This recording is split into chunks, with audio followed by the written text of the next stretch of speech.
Tonight, I'm going to be talking about the Civics of Technology Project and really just giving an overview and then sort of zooming in on a few of the different things that we do as an organization. Um, you can contact me. I have a new email. I just finished my PhD and I've transitioned to a postdoc position. This is my new fancy email. I have a one in there now at Northwestern, and then I'm also on Blue Sky too much.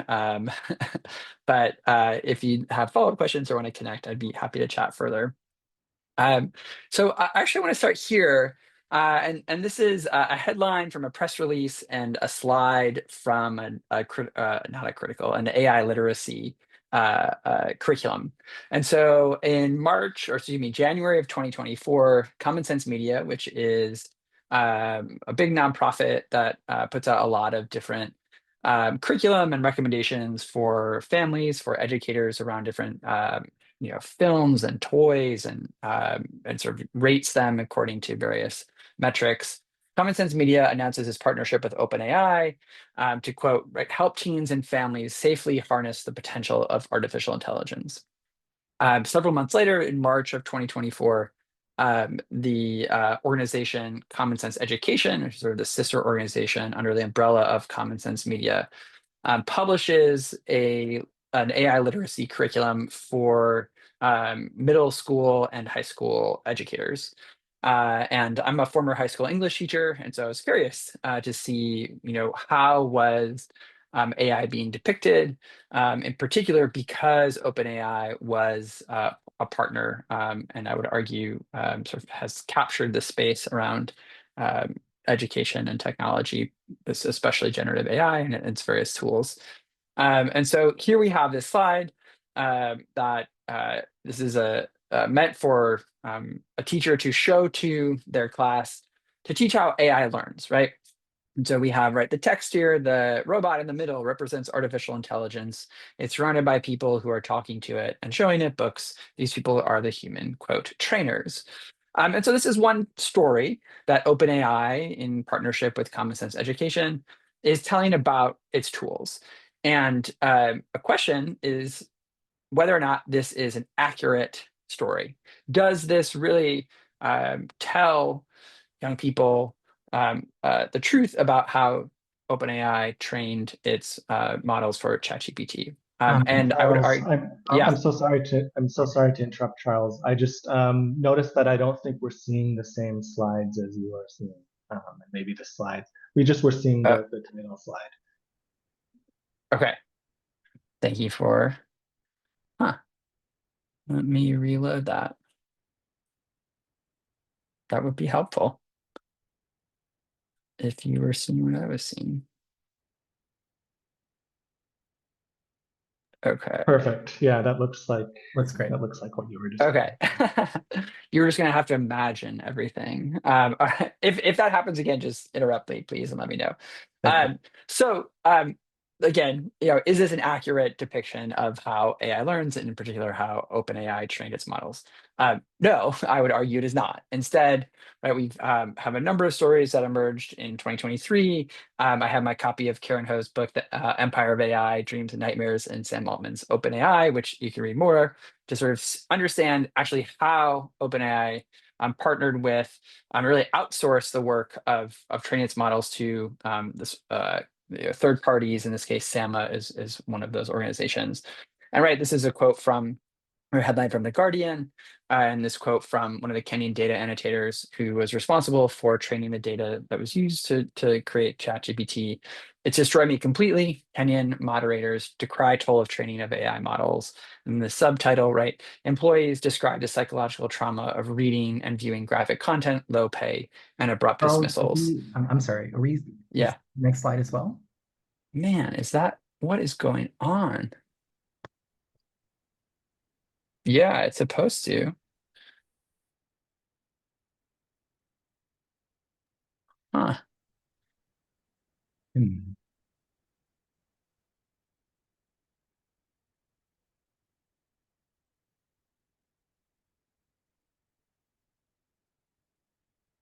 Maybe I'll just do it this way. Okay, can you all see my slides now with the article from The Guardian? Yeah, it looks like slide number 3 is the one that's pulled up. Okay, I'll just do it for this way. Then you'll get a little preview then of my upcoming slides, but that way, hopefully, we don't have that problem again. So two different stories that are very different. And so on the left, right, we have sort of the OpenAI version that's sanitized, right? There's no mention of this traumatic work that was done by data annotators in Kenya. Instead, right, we have folks who look relatively happy showing this robot these books, and then there's the contrast between what was actually happening. And so I think it's really important that we consider what, how, and why we teach about and against technologies matters. Whose stories are elevated, whose stories are obscured or altogether ignored or buried. Because we can start to ask questions around these slides or around these literacy curriculum or whatever it might be, to think about questions like, these books, right? Well, where did those books come from? What sorts of intellectual property was completely, ignored, and then, eaten up into these giant models? The human and the human trainers. Well, who are these people? Where do they live? What are their working conditions like? Again, is this an accurate portrayal of the labor conditions that go into training AI, and right, this global network of ghost labor that often happens in the global South. And I share that because I think this is really what the Civics of Technology is invested in as an organization. We are composed mostly of academics, graduate students, staff in higher education, and also educators in K-12 spaces. And I think a really critical component that's missing are folks who are in the public-private sector, as many of you may be, who are doing sort of this critical work, but not necessarily at the intersections of education. And so I think I would invite you all to think about, as I go through sort of the different elements of our organization, this grassroots organization that's really emerged in the last few years, where you might plug in. And if you have questions about how you might do that, please do let me know.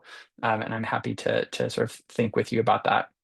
So Civics of Technology, here's our website. You can go and visit it. I'm just going to give you an overview of the different elements of our work. It's quite multifaceted, but our primary assertion is technologies are not neutral, and neither are societies in which they are introduced. As technology continues encroaching in our lives, how can we advance education for just futures? Again, a lot of us are coming into the space of civics technology as former English teachers, social studies teachers, science teachers in high schools, who then have evolved into academic spaces and universities and colleges across the United States. The two folks who really started the civics of technology are Marie Heath and Dan Krutka. Marie is an associate professor at Loyola University in Baltimore, and Dan is at University of North Texas. And as you see here, again, our work is really focused on empowering students and educators to critically evaluate and inquire into the effects of technologies on individuals and our collective experience. And it's quite robust in the kinds of things that we do, from research to curriculum development. I'll talk a little bit more about the professional development we do.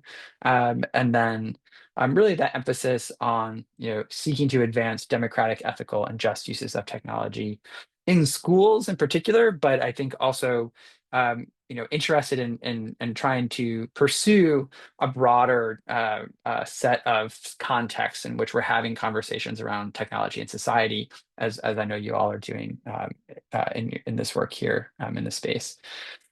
So some of the curriculum, again, this is all on our website. You can take a look and think about if and how it might intersect with the work that you do, but it's quite a range of different work. So even though, right, we're tired of talking about AI, there are lessons around AI, but also recognizing there are other sorts of both digital technologies as well as sort of the infrastructure of technology, and the actual material itself, right? So an activity like unfolding a smartphone, and these are meant to just be open and available for different educators to use. And I've used some of these in my own teaching experiences, both in higher ed and in other K-12 spaces. We have a blog, and I would say this is one way that we try to invite as many voices and experiences into the civics of technology space that might be particularly relevant for you all. It comes out every Sunday morning or most Sunday mornings, and this gives you a sense of some of the recent blog posts. They really run quite a spectrum of genre. And so, for example, this past week, we had a bunch of folks, mostly based in Europe, who have published a position piece arguing against the uncritical adoption of AI in higher ed.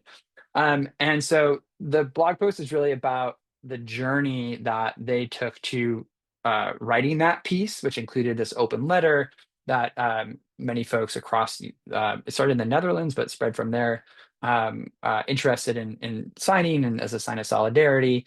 As they just sort of explain, like, how did they get to that point? And so it's this process piece. We also have this piece by Morgan Banville, who's a faculty member at a university on the East Coast. Again, looking at, again, not just in sort of ed tech, which is, I think, a primary focus of a lot of the work we do, but expanding out to thinking about, with RFK Jr. trying to have everybody's, strap on some sort of wearable, right? Why that might be a real problem, and sort of mass surveillance across the United States, or deepening the already mass surveillance across the United States. And so again, here we have folks who are in thinking about education, but also thinking about technologies outside of schools.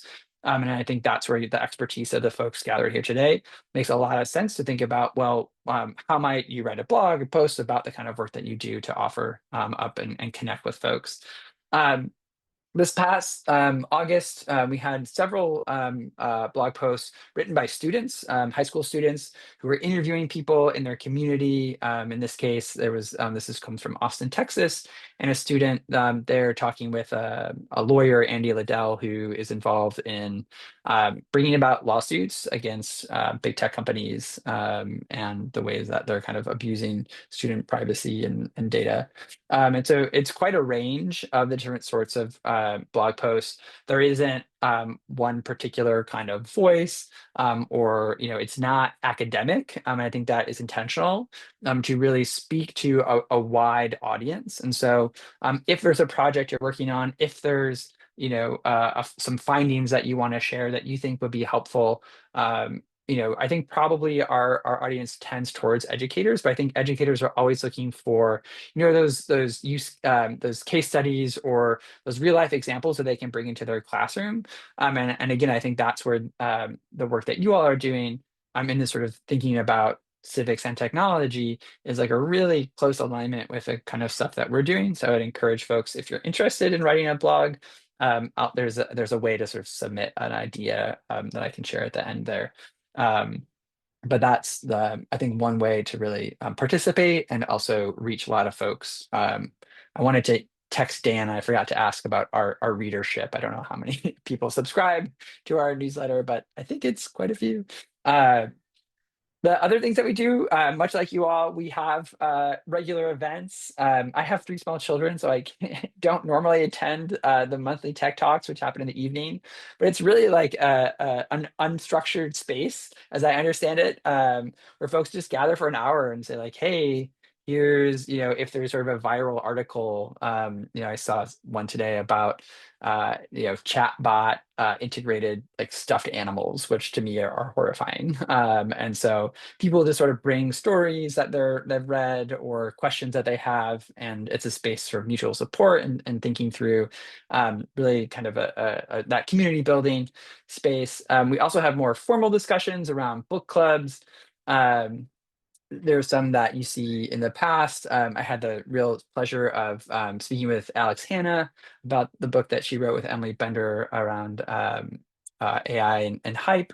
And so that was something that happened last month. And so really, again, a range of types of books. So like some of them are clearly, as we see here with Phil Nichols' book, based in education, but others, right, really span quite a number of topics related to technology, and misinformation, disinformation. Nicholas Carr's book is sort of more broad discussion of technology. But again, you can take a look at our website to see. I know there's one that's upcoming that's actually a novel that one of the other, Aaron Anderson, another board member, is leading. And then actually I'm leading one in November with Neil Selwyn around his new book around digital degrowth. And there'll be more information coming soon about that. Another way to get involved, both as an attendee, but also to present some of the work that you do, and I would absolutely invite folks in this space. It's a really low bar in terms of conferences, and I intentionally so. It's an online conference. It's free. We've had some incredible speakers. So last summer we had Audrey Waters and Chris Gilliard, who to me are like, my load stars in thinking about critical tech work. And then last summer, summer 2024, we had Tara Tanksley, who's doing incredible work around different sort of ways of thinking about anti-Blackness and technology. And then Brian Merchant, the tech columnist and writer whose book Blood and Machine is a must-read if you're interested in the Luddites. And so, we have these really kind of fantastic keynote speakers, but then we have a whole bunch of different sessions that are running. And again, if you've ever attended an academic conference, to me, it doesn't feel academic. It's not. There are people who I think are presenting research, but it's also like, here's this cool project that I did. They're not diving into like research methods. It really is kind of what you want to make it. I think really what we're interested in is bringing in folks who are doing critical work around the intersections of technology and society, and learning with and from one another. So I think that's a great way to participate in the Civics of Technology community. If you are a parent, a caregiver, we have a page devoted to sort of thinking about what are ways that you might send that email, which I have done. I never thought I'd be that dad to be like, dear principal, I have some questions about this new platform that you're rolling out. And so there are some resources available to sort of think about how do you communicate with district administrators or your kids' classroom teachers about the way that EdTech is mediating technology. And maybe my children trying to distract me over my shoulder. Another way to get involved are book reviews. There are a bunch of book reviews that are published on the page, and we invite you to if you're feeling like you've got a few hundred words in you and you want to write a book review, please do. We also, if you're interested in, we do have peer-reviewed research, and that was one of the things that I think I've really benefited from as a former PhD student, I can say proudly, is that we really sort of come together around different projects and thinking about how do we kind of take our professional skill set and our research skill set and sort of bridge those. And there's a whole bunch of different research that I think is we've set it up so you don't have to worry about paywalls. But if you do see an article on there that is paywall, you can just let me know and I'll send you one. In the few minutes that I have here remaining, I want to sort of share two slides that I think are sort of at the heart of this project for me, my own work. One comes again from Chris Gilliard, who, if you're not on social media, his handle is hypervisible. Chris is someone who, again, I have learned a lot from in terms of critical tech work, and that he has this saying, right, that every future imagined by a tech company is worse than the previous iteration. And we see that, right, sort of born time and time again. Right. I think the latest one I saw was a few weeks ago with their Harvard students who had dropped out and were using the Meta glasses to basically create this surveillance system, and quite proud of their product. And so, I think on the one hand, the work around the Civics of Technology Project is to do this critical work to sort of analyze and say, like, look how awful all of this is. I think that's important, right? Because so much money and time and attention is spent on thinking about these technologies and how do we resist and refuse them. And I think those stances are quite generative. And alongside that, I think it's also important to hold on to these words from Ruha Benjamin, which is from her book Imagination, a Manifesto. That alongside that sort of let's dismantle these oppressive systems, that we also must populate our imaginations with images and stories of our shared humanity, of our interconnectedness, of our solidarity as people, a poetics of welcome, not walls, which feels particularly relevant these days in Chicagoland as right we see ICE officers sort of roaming the streets of Chicagoland. And so that's really kind of what the civics of technology is about for me, is this stance of critique and demolition, and alongside that, how do we rebuild, reimagine these technologies that are born from communities, that serve communities, that communities have power over, rather than right the Sam Altmans of the world trying to enshittify our entire existence. So again, you can come and visit us at Civics of Technology. We have a Blue Sky account and we're on LinkedIn as well. And write a blog post, write a book review, lead a book group, attend a book group, or any of the events that we regularly hold. I think that we're a pretty welcoming community, and I think there's a lot of synergy between the work that you all are doing and that we're doing, and that I think we could both learn a lot from one another, because I do think your expertise and your experience and the kinds of work that you all are doing would really, I think we would benefit from learning from you in ways that I think we haven't quite done yet. And so I'm excited to think about what that might look like in Q&A or sort of beyond this space. But that's what I've got for you for this evening.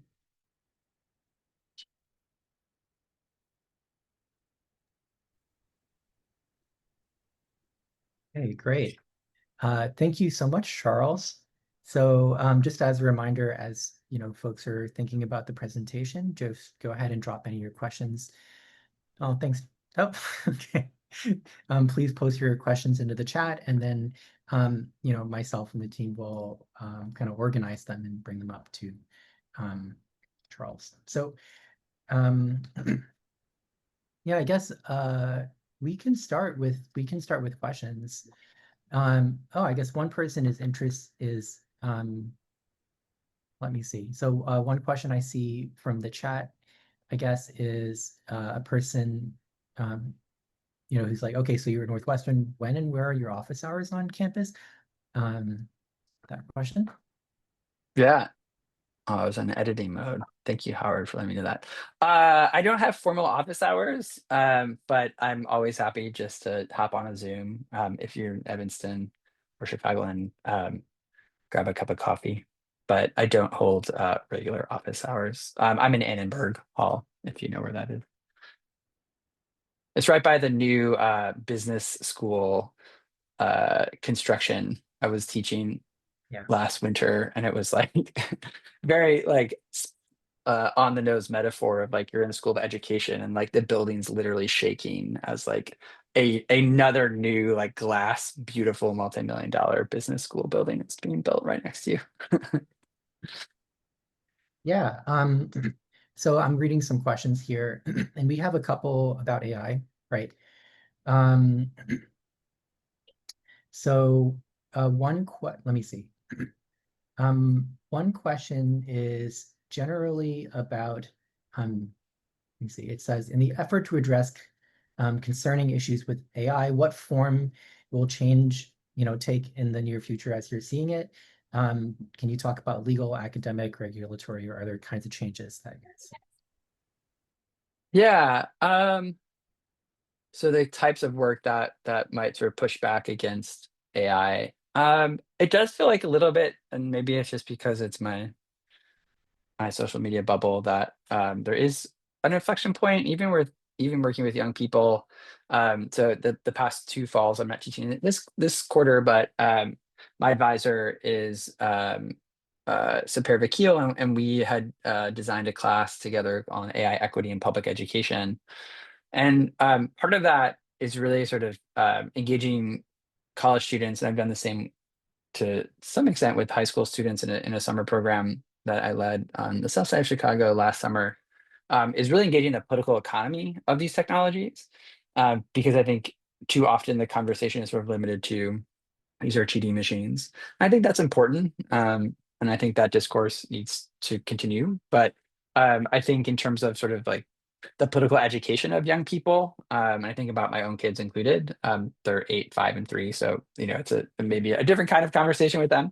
Um, uh, that talking about the environmental harms of these technologies, talking about the extractive labor that goes into, as we saw, the two different sort of windows of the narratives of OpenAI and the reality of these technologies. I have found that to be quite an effective way of encouraging a kind of deeper ethical sense making and deliberation. And it doesn't mean that young people will abandon the technologies altogether. Although, I think there was a story a few years ago about a group of the Luddite clubs that were happening in Brooklyn that I think spread. So I think young people are they're young people are so wise. They're like, this is bullshit. And I've seen what this is doing. We see, I think today there was another story about a young person who died by suicide after engaging with character AI. So I think young people are right. Starting to come around to the ways in which these technologies are deeply harmful. And so sort of helping them with that sense making. And I found with the undergraduates that sometimes that means that they sort of narrow their use cases of using generative AI, rather than use it as a internet search and sort of an everything tool. Maybe they're using it for, more targeted uses. Um, and others are sort of abandoning the technology altogether. So I do think that's one way as an educator, and I am sympathetic to outright bans in classrooms. For me, I think I want to engage these questions and sort of have folks arrive at their own conclusions. I may, change my mind and adopt a more you know stance of banning them. We'll see next time I teach. But so I think engaging folks in that political economy, in thinking about the politics of these technologies, to see Sam Altman, I think he's in the UK right now with Trump, and sort of thinking about how are these fascist projects. Dan McQuillan has a really great book around making the argument that AI is a fascist technology, and we can see the ways in which Doge was using AI to sort of dismantle our government, and I think it's a compelling argument. And so I think framing the technology not as inevitable, not as magic and the kinds of rhetoric around these technologies that are often deployed, but really sort of seeing these technologies for what they are is one way to support young folks and educators and school administrators and parents in developing these coalitions to say, let's push back. In Evanston, in our K-8 school district, District 65, there's a group of parents called Screen Sense Evanston that has emerged, that's pushing back against kind of the willy-nilly adoption of technologies in schools. Some of that reasoning, I think, is a somewhat problematic because they often rely on Jonathan Haidt's book, The Anxious Generation, which I have a few questions about, but I think it has really brought caregivers in Evanston. I'm curious if in Chicagoland and other neighborhoods together around what is the purpose of technology in school? Is it sort of de-skilling and deprofessionalizing teachers? Is it de-skilling our students? What are the sort of socio-technical relationships that we need to develop and support in our communities? And I think that's where some of the work that you all are doing, and sort of thinking about what other kinds of technologies, what other sorts of relationships with technologies might we need to foster in this moment when big tech is being sort of thrust into not just school but sort of the broader society. So That was a meandering answer to the question.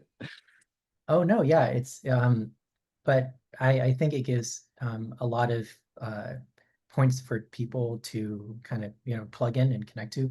One question that is, let me see, from here is, so as you are working with, let's say, parent communities, at first in Evanston, right, and then connecting more generally to Chicago, what does it look like engaging with parents and broader, like the public, around critical AI discussions? And how do you work with like mainstream narratives around like critical education there? Yeah, I mean, so one of my responsibilities as a postdoc is to organize and facilitate caregiver circles around these technologies, which I also hope it is that sort of organizing as well. For me, a lot of it starts at drop off and pickup. I think in the dad group chat that I'm part of, it's like, oh, don't share that story with Charles about the AI the toys. Um, so I think it starts with those conversations with your friends, with your neighbors, on the walk over to school, on the walk home from school. And then I think it's um, having those conversations with teachers, with admin. I was a high school English teacher for most of my career, and so I do appreciate that teachers are often have no choice when it comes to the technologies in their classrooms and how they're used. And so I think it does need to be that sort of cross coalition building, that it's not just parents coming in. And I also sort of bristle, and I'm still figuring out like parents' rights. I feel like as like an idea has been so captured by Moms for Liberty and other right-wing groups. I'm thinking about what that means to exercise my political beliefs as a parent in a public school system, and without sort of and like excising. I mean, I can't, right? That like you can't excise the other political elements of sort of parent right groups. But yeah, I think it's having those conversations. It is sort of connecting with parents through the Screen Sense Evanston. There are other national groups that I think are involved in this work. And then meeting with teachers. And again, for me, I have quite a lot of sympathy for teachers, having been one for most of my career, and thinking about, well, what would it mean to, you know, uh, develop a kind of critical curriculum or stance towards these technologies in the classroom, rather than right now everybody's gonna learn how to code, right, which we've seen as sort of the previous iteration of prompt engineering, which sort of has fizzled out and not lived up to the hype, which is not surprising. And I think a lot of this work around critical tech too, as I'm sure you all know, is contextualizing these technologies in history and the sorts of narratives, right, that have been sold to communities around these technologies. There's a great book by Roderick Crooks around Access is Capture is the name of the book.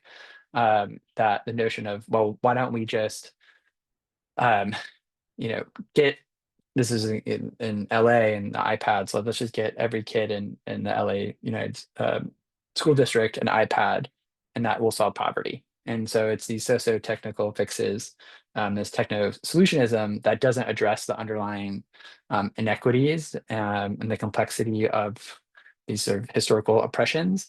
And so I think that's part of the work too, with parents, is to say, all right, well, these technologies aren't going to fix that. They might actually, make these, situations worse. So how do you then do that kind of political education is a question that I am really excited to explore, because I don't know.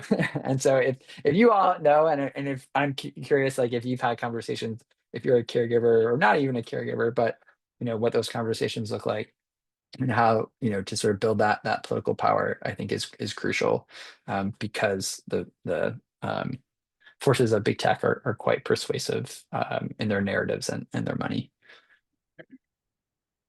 So another question here looks like one from the chat is, it says, what value do you see in the 2025 Gartner hype cycle on AI? And then there's a link.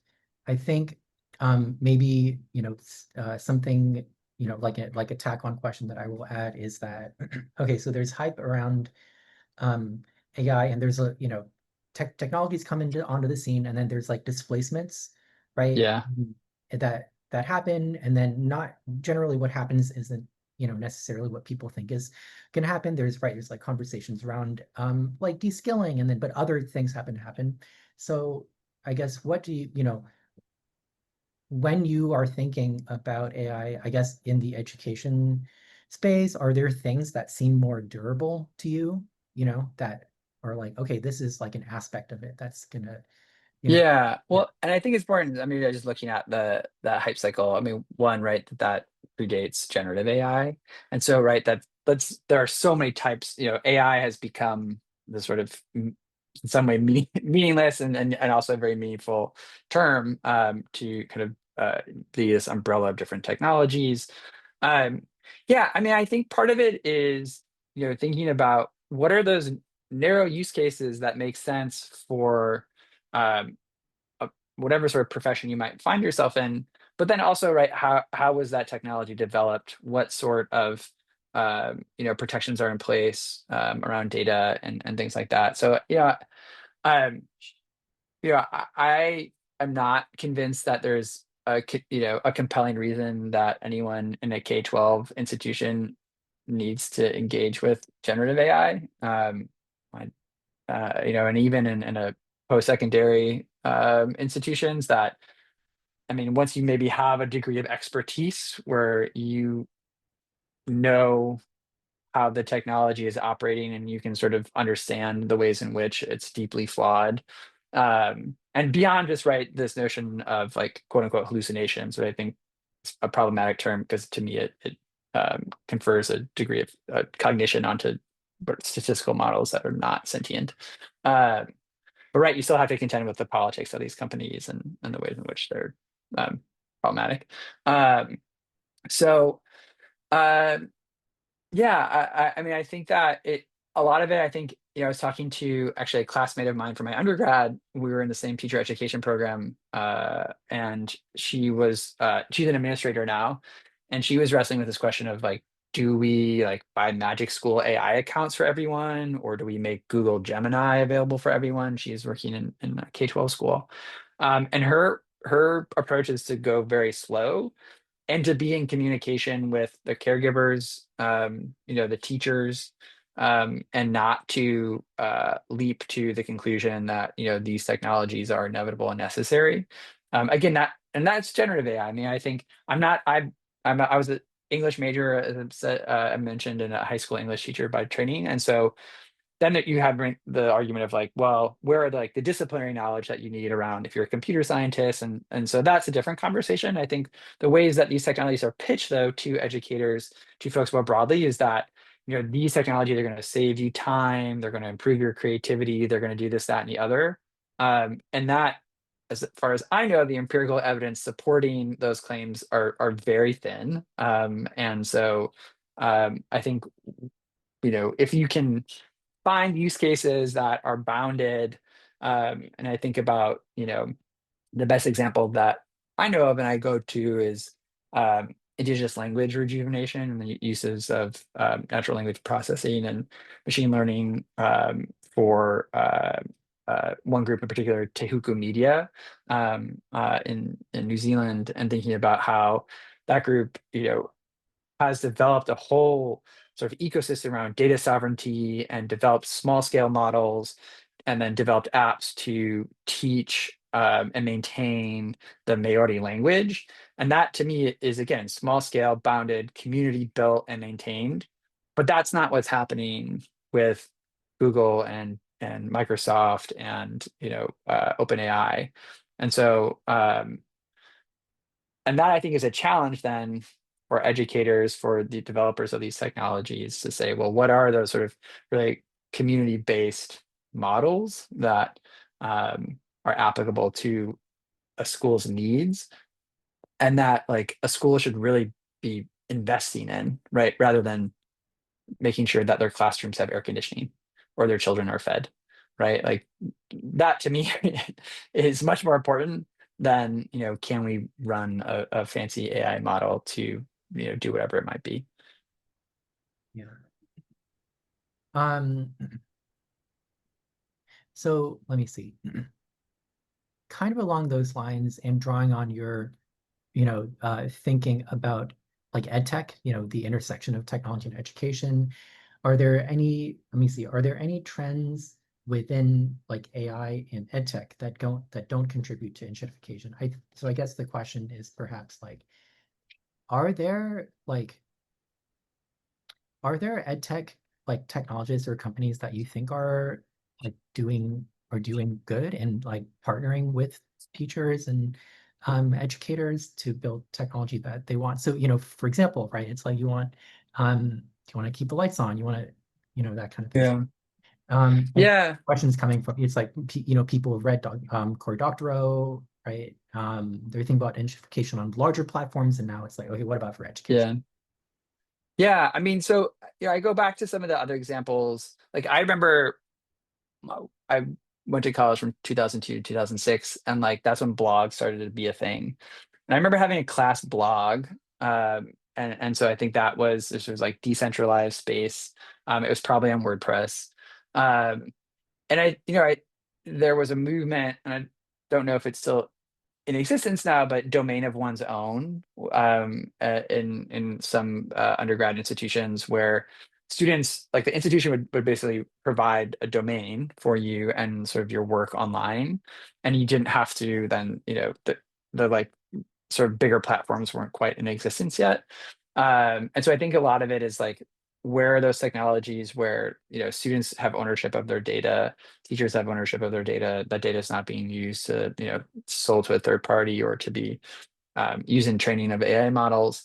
I'm a big fan of social annotation tools. So things like Hypothesis, I think, is another example of, again, sort of the underlying pedagogies of collective sense making, right? Of let's like, layer on, a tool on top of a dense, difficult reading, and let's like work together to figure out what's going on here.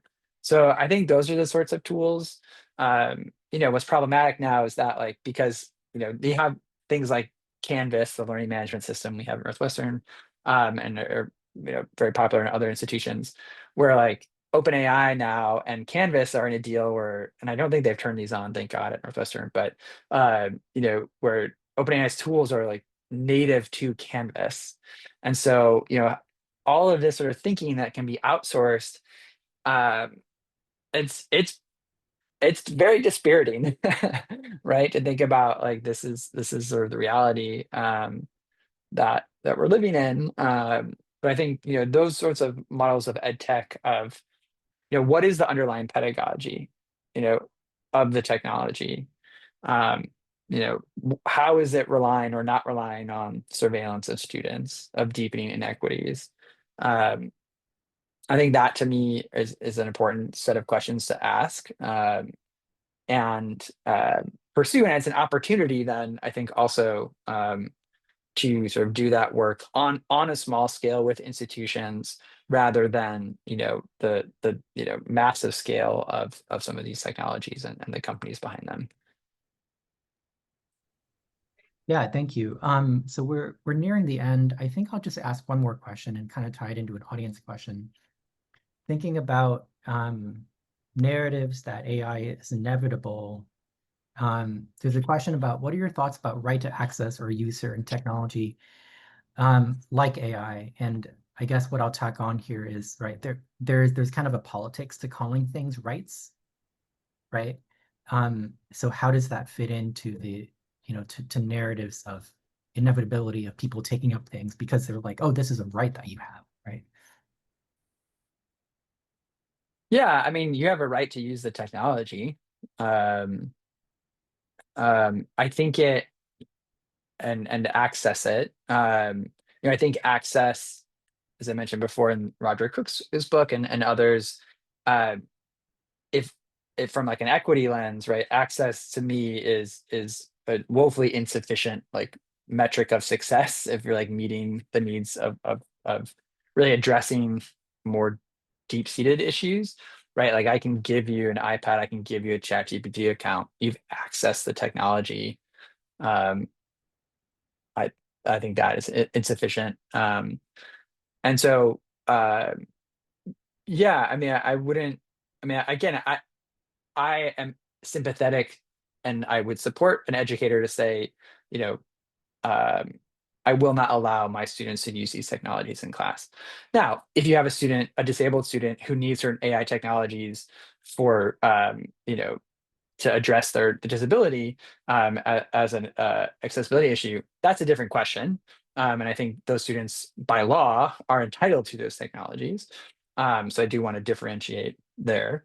Um, but yeah, I mean, I think, as I said, sort of my one of my goals as an educator is to, and I think this is, connects back, maybe a nice place to end with the civics of technology, is to develop folks' skepticism around those narratives, around those technologies, to say, who benefits from these technologies, who's harmed, um, are the perceived benefits that I experience worth those harms? And I think engaging young people, engaging adults of all, folks of all ages in those questions is really crucial and is often either ignored or sort of underexplored. And I think that's what civics of technology in part is all about, is having those conversations, of supporting folks to have those conversations. And excited to think about if any of that resonates, how y'all might join us in that work.